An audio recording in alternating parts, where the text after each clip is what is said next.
Let's see. Good morning. I'm Hey, here with hey, Amir Bey. How are you, Amir? pretty good. I'm kind of slow. I haven't gotten out yet in the world. So, and I got a few things to do around here. So, I love it. I love it. All this fire in the sky and you're moving slow. You got to love that. well, I'm looking at, because, my moon is Aries and my moon is opposing Mars. So I have a lot of Aries Mars stuff happening, and I'm looking at my impulses at this time. Oh, that's fascinating. That's Mhm. fascinating. Can you tell a little bit about that, what that looks like for you? Well, it's sort of like we overuse the word karma, but those some of the challenges that personally I have to deal with because my North Node is also Aries, and so Aries is a very strong sign. It's in my 10th house, most of it, Yeah. and so I'm really like looking at a lot of things about not just career, but just really what my aims are, and like what I need to do, and that kind of stuff. Well, you have a brush fire running through your 10th house, so it's unavoidable that you're going to be looking at all of these things. I actually made a little reel yesterday when I was at the ecstatic dance. And I was like looking at everybody dancing and feeling so fresh and kind of new in their being. And I thought it is kind of a new start. Did we actually even exist before yesterday? I mean, Yeah, well, there's always these, let's say, beginning points, and it's very important time because we have this huge stellium in Aries, which is now, I mean, now we're in Taurus. I mean, the moon is in Taurus, so right. some of that is subsiding. But I think that because we are, the whole thing is a circle that there's a continuity in it, and so we have a beginning point, but then it's also a continuation Like a because it is spiral. part of a circle. Yeah. Creates kind of a spiral in our existence. Yeah, spiral. Yeah, it's a good way of Yeah. seeing it. Yeah. I love it. I'm going to introduce you as, of course, an accomplished artist, astrologer, and an intuitive reader.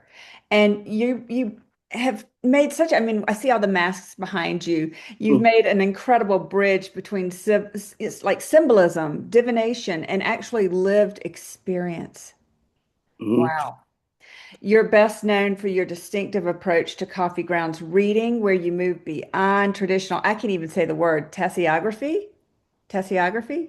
Never heard of it before. Oh, well, good. Oh, good. All right. Well, see, he really is a pioneer in this field. Mhm. Um, this is your Virgo friend here, right? So I had to look Hey. it up. So you move more into the dimensional observational practice, and you prefer to use the glass vessels to watch the images as they form in real Mhm. time. And so you sit at the intersection of artist and oracle. I think that's Mhm. amazing, Amir. And Mhm. so Amir and I are talking because this summer on June 18th, Amir and I will be in the reading room of the Theosophical Society in New York City.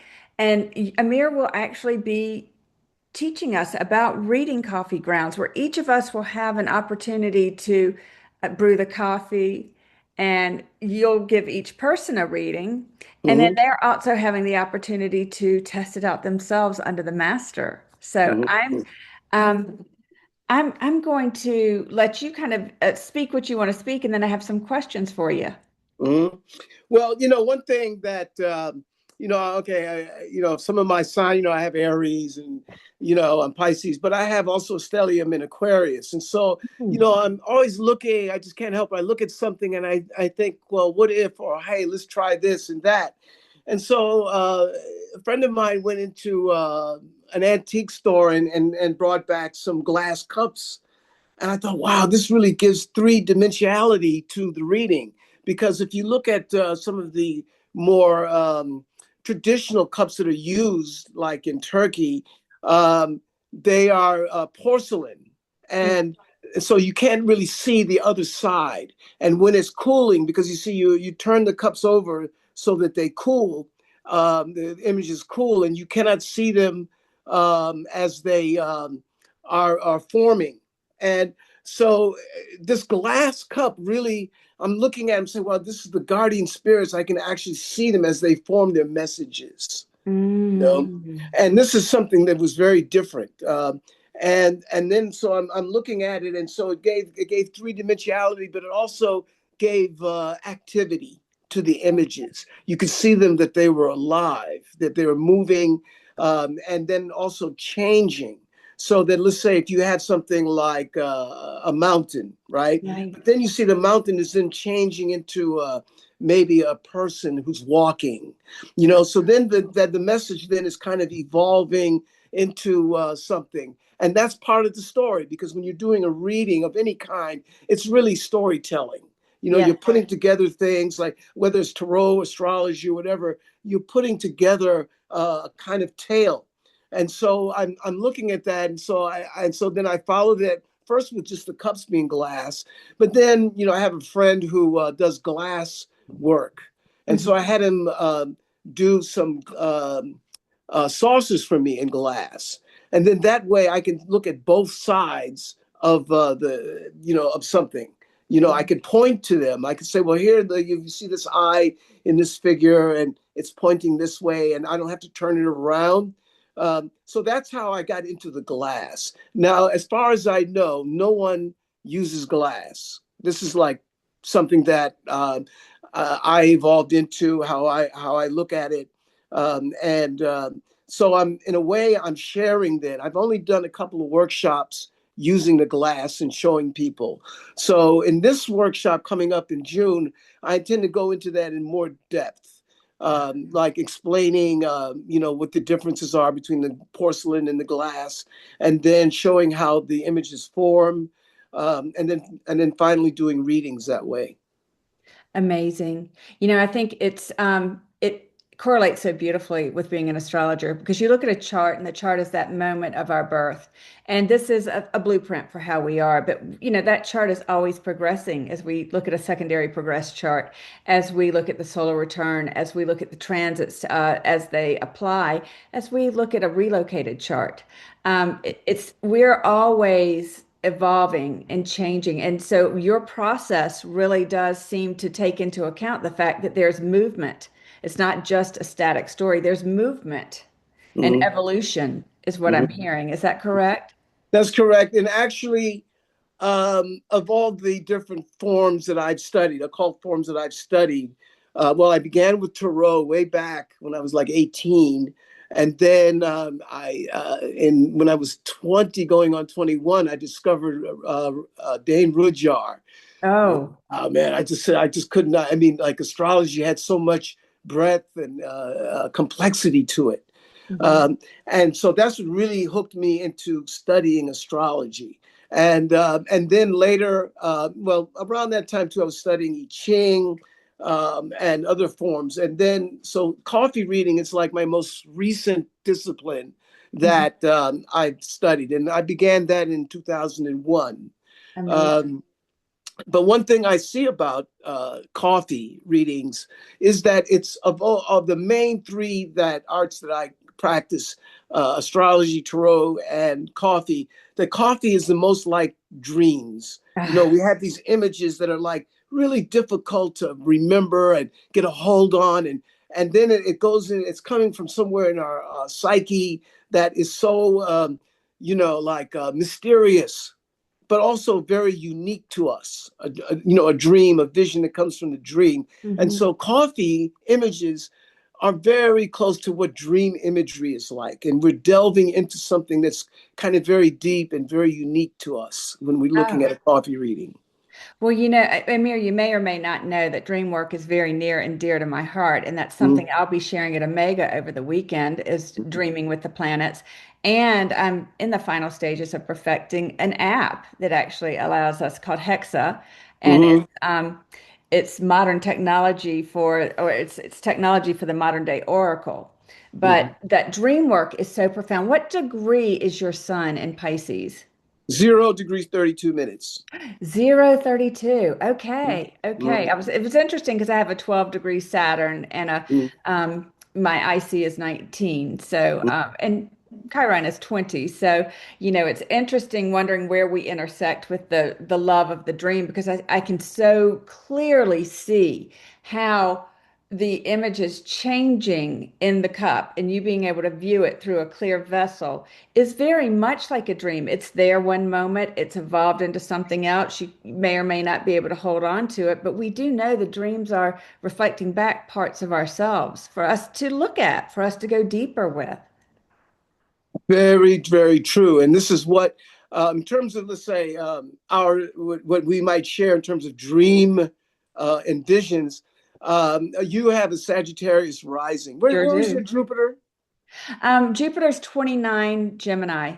Okay. Oh, okay. So Yeah. that going in, is that in your eighth house or your seventh? It's in my it's going into my eighth house. I have a Cancer eighth house. So it's there Okay. right at the very end. So Uh, it's you yeah. So I can see how that for you, first of all, that I can see how that's dreams and visions. But now your sun is where, in the ninth house, or what? I have that Uranus, Mercury, Mm-hmm. Pluto partile in the ninth house, Mm-hmm. and then the sun in Virgo, and then the sun is 24 right over the MC, 19-degree MC. So Uh, strong, but Uranus, Mercury, Pluto in a sextile relationship to my 12th house, Scorpio, Mars, and Neptune. mm-hmm. I think really it is the oracle. And Mm-hmm. it's something I've not been comfortable with the language around for many, many years, but I'm realizing here we are at this big shift with this new moon, and it has been coming to me very, very clearly that in times of chaos is when the oracle reemerges, and that oracle exists within each and every one of us. Mm-hmm. We tend to forget that we are the creator embodied and that we have the wisdom, the Sophia, the gnosis within us. And Mm-hmm. really, I feel at this juncture, part of the reason I'm so called not only to astrology, and I really enjoy the Toth deck a lot. I never say that right. Um, I enjoy that deck a lot. I enjoy the different methods that other diviners use because it's really ways that we get to know ourselves because we've been blocked from this access for however many years. I mean, many, many, many years. I think the ancients had a much greater connection. They knew their place in the world and they knew their place with nature and with creator. And they lived in this right relationship, and we've gotten so far removed. I mean, it's amazing you and I can talk like this right now with you in New York and me in Sedona. And yet there's a lot of, that happens with the screens that separates us from each other. So I went off on Yeah. a little Yeah, diatribe. these are like material distinctions and divisions that are transcended and modified through the dream process and how we envision things. Hmm. So my sun is in the ninth house. Jupiter is in the same degree as my ninth house cusp. And Okay. so this is one thing. I mean, not only does that help to emphasize dreams for me, but then also because, with your Sag rising, and your eighth house and ninth house configurations, that there's some other things that we have in common about dreams and visions. Not to mention my Uranus is in the 12th house, and then my Mercury and Venus are in the eighth. So there Wow. we are. There's I think some of the things we share with dreams and visions astrologically. Yeah. Yeah. Mm-hmm. Yeah. And it's interesting. We meet people out in the world, and a lot of them we just walk by and just nod and are grateful to meet one another. But you and I immediately were like, oh, wow, we're interested in what each other's doing. And I think we're going to call people to join us who are interested. One thing I want to say is I am hosting the Manhattan Mystics June 17th through 19th in Manhattan. We'll be staying at the Ace Hotel, wonderful hotel. We have a great group rate for folks who are coming into town. If you're proceeding on to Omega, we'll ride together in the train and be at the Omega Institute with Lynn Bell, Maurice Fernandez, and Rachel Lang. Where we're doing wounds and remedies, really talking about Chiron and Chiron's ingress into Taurus. And that's going to be very exciting as well. It'll be the solstice. So we're going to be doing Kundalini yoga and dream work as well while we're there. So that's going to be exciting. But you and I are going to be meeting Thursday morning. And I want to let folks in New York know you don't have to, enroll in the whole Manhattan Mystics. You can actually just go to my website, miriamandcastles.com, and just register for an in-town session to be able to come to the Theosophical Society and join us on Thursday. So I did my pitch, which was pretty good. I get so excited about things, I forget the pitch. So, Mhm. Mhm. but we'll get back. And so, you know, so you said, did you come about this process on your own, Amir, or did you have some formal training in reading coffee grounds? The word being tessiography, Well, tessiography. Tessa, I'm going to look that up. I Uh, know. I'm going to send it to you. yeah. Well,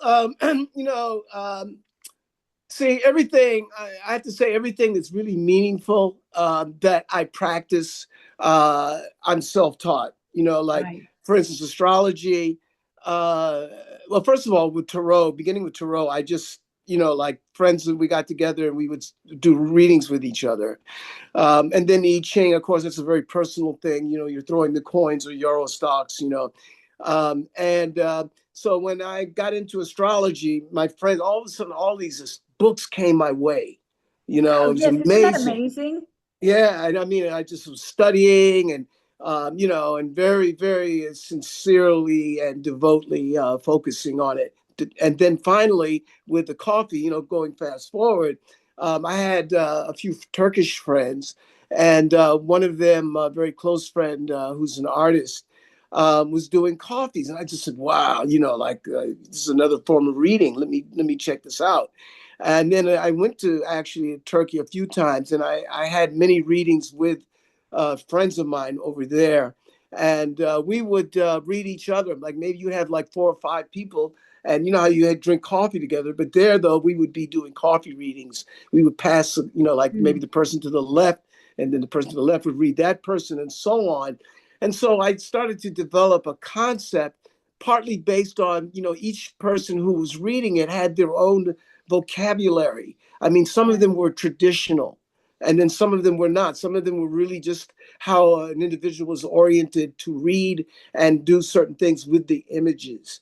And so that's how I learned. I mean, because, I'm a reader. I mean, I read astrology, tarot, I study face reading, body language, like a musician studies different Absolutely. instruments. These And are so, harmonics. Absolutely. huh? Harmonics of our being. They're harmonics of our being.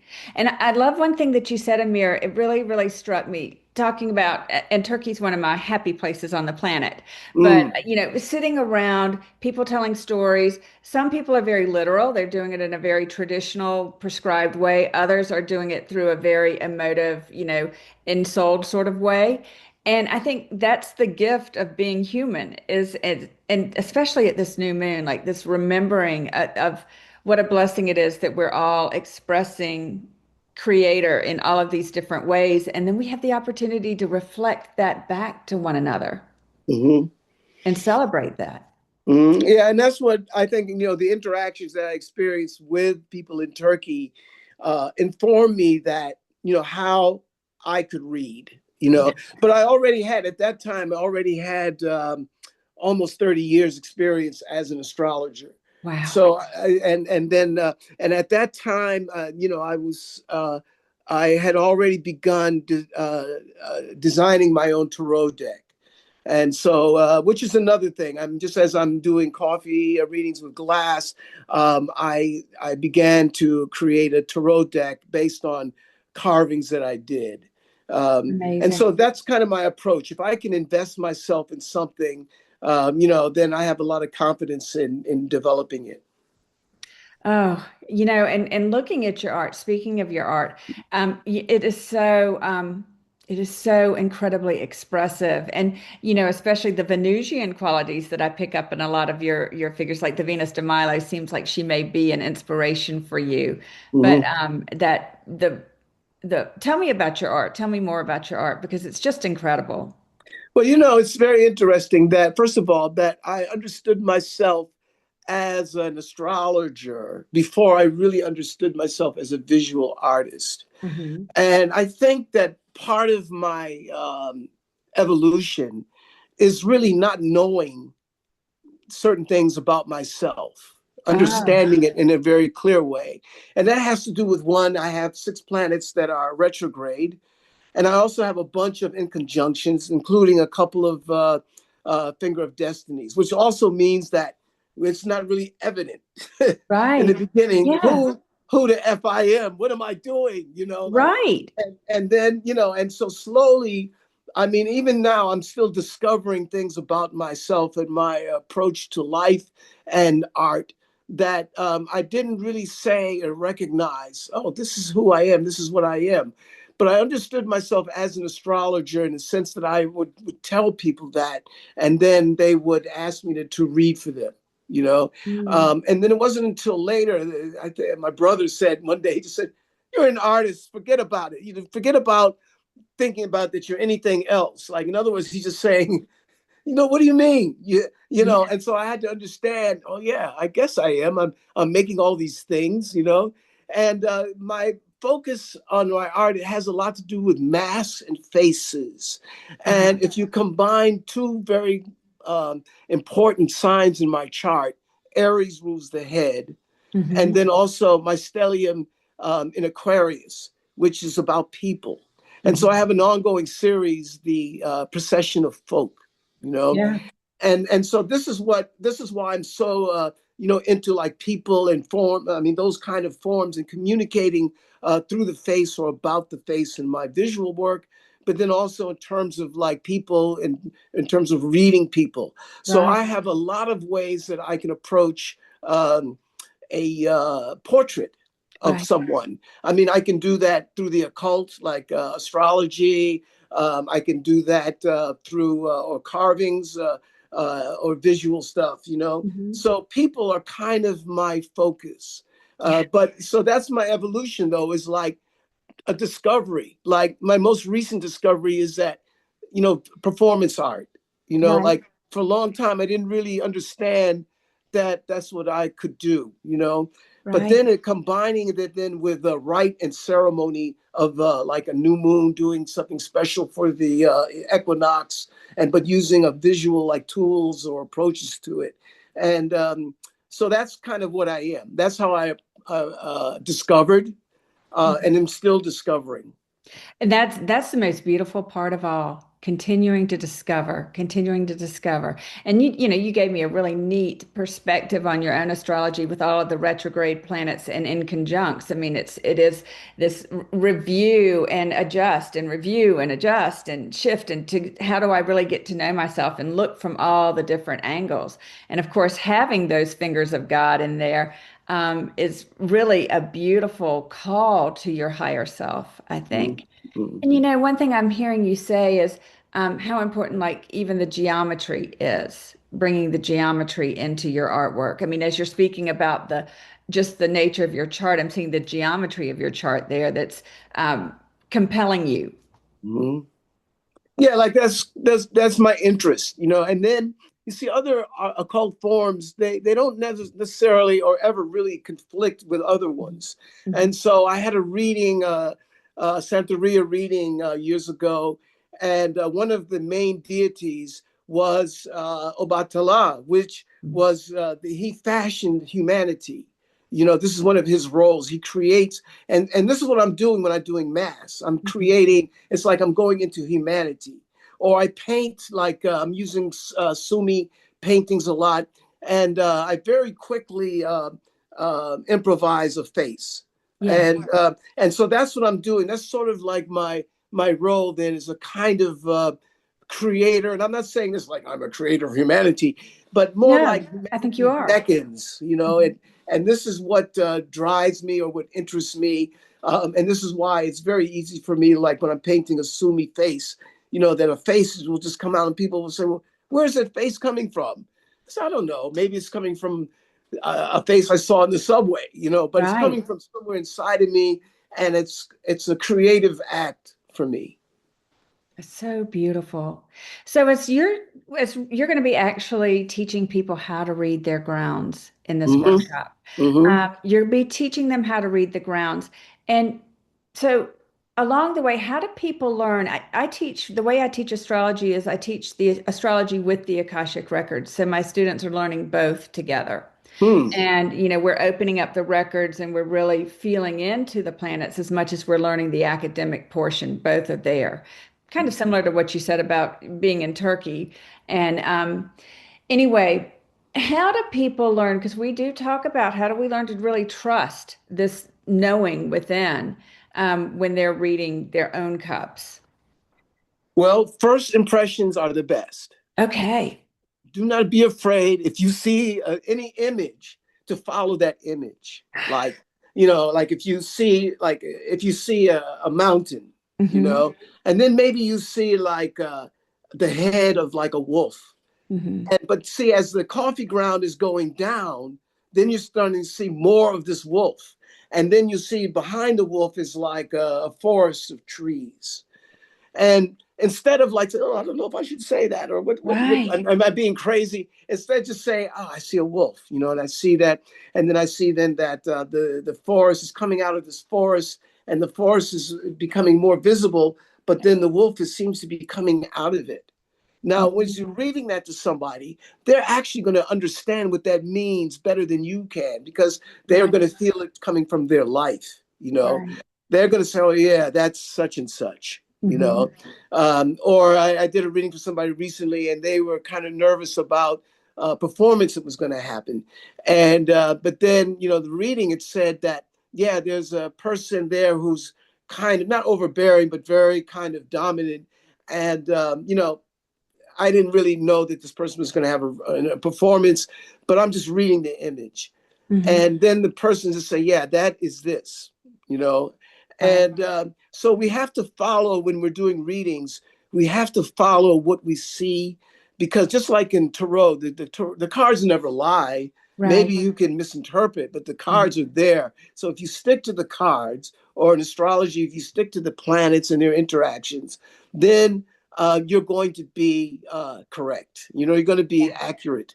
But if you start fumbling with it and say, oh, I don't know if I should, well, I see a wolf, but that's crazy. Don't, Yeah. yeah, don't go into that. Just say like, I see this and recite it and tell the story. And the story is going to be so rich and revealing.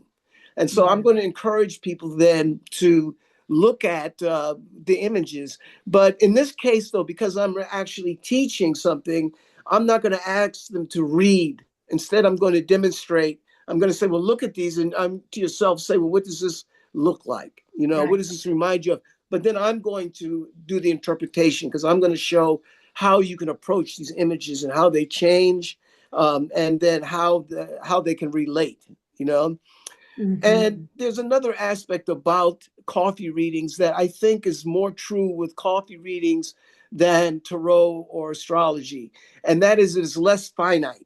Like, for Yeah. instance, in astrology, we have the planets, we have the signs, we have degrees, and these are very finite distinctions. And in tarot, we have the cards, and they're always the same amount of cards, but they have different combinations. But Hmm. with coffee readings, if we have a heart, it's going to be a different heart. Maybe it's going to be big, or maybe it's going to have texture, or we might not see the heart at all. Maybe we'll see something else. And Right. so there, I'm going to say that there's something infinite about these messages that the spirit guides are sending us. And so we want to be open to that. And so there's a kind of, in quantum physics, there's a thing where they say if you photograph a neutron, then you can't actually see it move because when you photograph it, it's going to be still. But if you actually, so you have a choice of either allowing it to move and watching its movement, or you freeze it and then kind of look at it that way. And so the same thing is with a coffee reading is once you have a reading, once somebody looks at your cup, you don't ask for another opinion because you've Right. actually created that meaning in the reading process. Hmm. But and so then but whereas in astrology, like I can do somebody's chart, and then also another astrologer can look at it and also give a different perspective or one that is related. Right. And the same with tarot, you can do that. But with coffee, it's really kind of infinite and kind of very sensitive. So that once you read it, once you make a distinction about what it means, then that's all it is. But it's very transitory. So, for instance, I've had really interesting uh, images. Like I had a conversation with Batman and two very attractive women. I'm talking, and they're all three of them are listening to me. Like, Yeah. wow. I'm thinking like, damn, Batman is, checking me out, and this very It's right elegant man is here. there, And so like what it said to me was that, I have something of value to communicate. And so very interesting people are listening. That's what the meaning of that meant. But if I didn't Mm, see that, if I didn't see the coffee, I mean, if I didn't see like Batman, but that's what that means is you have a very specific meaning that's related to a unique moment. right, And so that's where you leave it. Now you can photograph that. It just like, because I photographed that and preserved it and all that, but otherwise I would just have all kinds of cups around my house and not do anything with them. right, So right, yeah, so that's coffee is very interesting that way, because then you have something that is very transitory, very unique, but then you move on. It's not yeah, like a chart where you look back at it and say, oh, here's my solar return for this year's the progress chart. The coffee is really very specific, a very unique moment, and right. so anyway, that's one way I'm looking at it. You know what? I'm so excited by everything you're saying. So the first, as I was thinking, I thought, well, certainly when we come in the room together, into the space together, we're going to have to get into a ceremonial, meditative ceremonial space. We're going to have to lead into the space, create a beautiful container for Hmm. this time that we're together. Hmm. And then, one of the questions I had is probably to have all the participants, and maybe I've just planned to have them there, have some pen and paper, note, a little journal to keep this information in, because as you're observing, you really do want to capture those snap moments and Hmm. get them down on paper. Do you find that good, or do you find that might interfere with the flow? No, actually, when I was referring to like what might interfere or change it, is that if more than one person reads, 100%. Yeah. yeah. But I mean, otherwise, take notes, photograph them by all means, because you're going Yeah. to have images, that are Hmm. meaningful, and so you want to, photograph those images. So I was really referring to the infinite uh, quality of the images as they form, and Right. then how you are interpreting it. In other words, mentally or spiritually, how are you photographing it as a meaning? What does it relate to you? But to write it down or photograph it, this is necessary. Right. Especially when you're just learning it. Hmm. Yeah, and I think there's something that I've been really as an astrologer really been relating to, or it's something that I've been chewing on, and that is holding astrology or any form of divination with a very loose hand, loose grip, right? Not trying to hold it and make it exact, not trying to put it into a certain cubby and say this is it forever. That Mm, it is, you hold it loosely mm, and you flow with the rhythm of the planets rather than trying to control the planets, mm, making them work for you. You find that mm, when you exist within, structures are powerful. When you exist within a solid structure, you're actually free. mm, And so I like the flow that you're expressing with the coffee grounds. Like you're going to see an image, you go with that naturally, intuitively. Maybe you jot it down, you take a picture of it, and then you realize it's going to flow into something else, and the story is going to evolve. And I think that's very much the way, existing in harmony with these powerful tools, that we know we are working in concert with Creator. When we work in harmony with this really brings a lot of joy and freedom in our lives, mm. because we're better able to exist within these structures. Yeah, we're not locked into something, and we always have options, and there's always a possibility of creativity within the weather. Like we always one of the analogies we have with astrology is that this is the weather. Yeah, And so looking at the weather, I mean, we have options like when it rains, do we go outside? Do we wear a coat? Do we an umbrella? Or do we just stay in and do something else or read or right, study? But the weather is going to be what it is. And so, right. likewise, with any of the art forms that we practice, astrology, tarot, I Ching, anything, we're always have these options, these creative options that and these are the weather. Reading the weather is like a tool for understanding, and a map to say, well, we can go left, right, forward, or we can keep walking, and so this is what I want to emphasize in any type of reading, Mhm. is, well, what are the possibilities? Yeah. And and then we are free, because we have these options, we have these ways that we can go, and so we Hmm. should not limit and hamstring ourselves to think that, well, I'm a Pisces with, that means and with Cancer rising, I must be nutty and loony. Well, I am a Yeah. little bit, but Well, you have all of that Aquarius energy working for you and all of the potential of Pisces working for you. yeah, I mean, and this is, and I do have that one Earth sign, Saturn in Virgo, that helps, like What it degree is nails it that, down Saturn?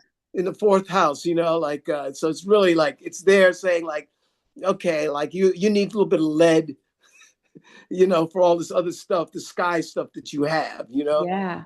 So I think that, yeah, like we have to be free in our application to living, I think that that's part of what any type of reading should provide, Yeah. and so we don't really have the answers, all of them. I think that the person who's being read ultimately has those answers. Yes. And it's a dialogue.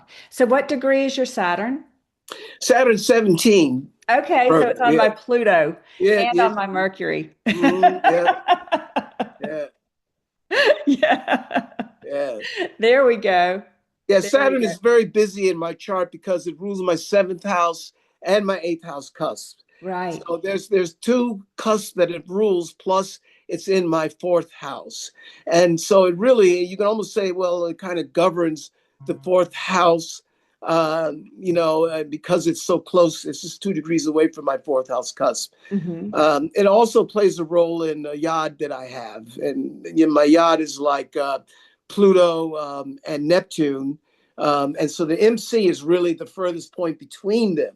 Hmm. But Saturn then is conjunct the midpoint of my Pluto and my Neptune. So there's really a lot that Saturn does in my chart, and sometimes I'm just saying,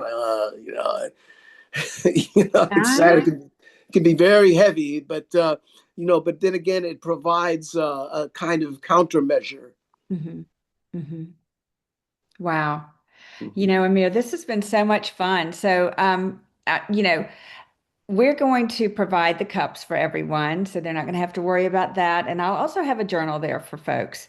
And they can register going to merrimancastles.com, whether they're part of the Manhattan Mystics, whether they're somebody coming in from out of town and participating, staying on their own, or just coming for this event. And I'll also have a lunch afterwards so that we can, sit around and talk about what we've discovered and just enjoy each other in a more casual manner. So, Mhm. as we kind of pull this to a close, is there anything you'd like to share? Well, I always feel that the best part of any type of occult practice or life really is to allow for your possibilities and recognize them, Hmm. and so that's what I would want people to think about is, that what they have, all the answers of life are within them, and so when we ask for messages from in our coffees or in tarot or astrology, we're asking for possibilities, Yes. and we're asking for roadmap, but then we're also asking to just for the freedom to choose how we are going to travel along our life's road. Yes. I love that. Amir, I think you're just one of the most amazing humans I know, and I'm so glad that our paths have crossed and that we get to co-create together. And that Mhm, is going to be June 18th in Manhattan at the mhm. Theosophical Society in their reading room. So that is, and I'll have the information below for folks to be able to click a link and to register. Out of So sight. thank you, my friend. Hey, now, All right, you take looking care. forward to it. Happy new moon in Aries as we head out there and just with the fire of inspiration guiding us. And blast. And Right. blast. That's right. Thank you, my friend. Hey. Take care. Yeah. Bye-bye. Bye-bye. Let's see. All right. Now, okay, now I think I should show you the cups. I did send some links for the cups. Right. That because could you show me the one that you have again? Yes. It is right here. Yeah. Okay. All right. I'm going to show you. Actually, okay. I'm gonna let me see. I'm gonna reverse this so you can see this cup. Okay. First of all.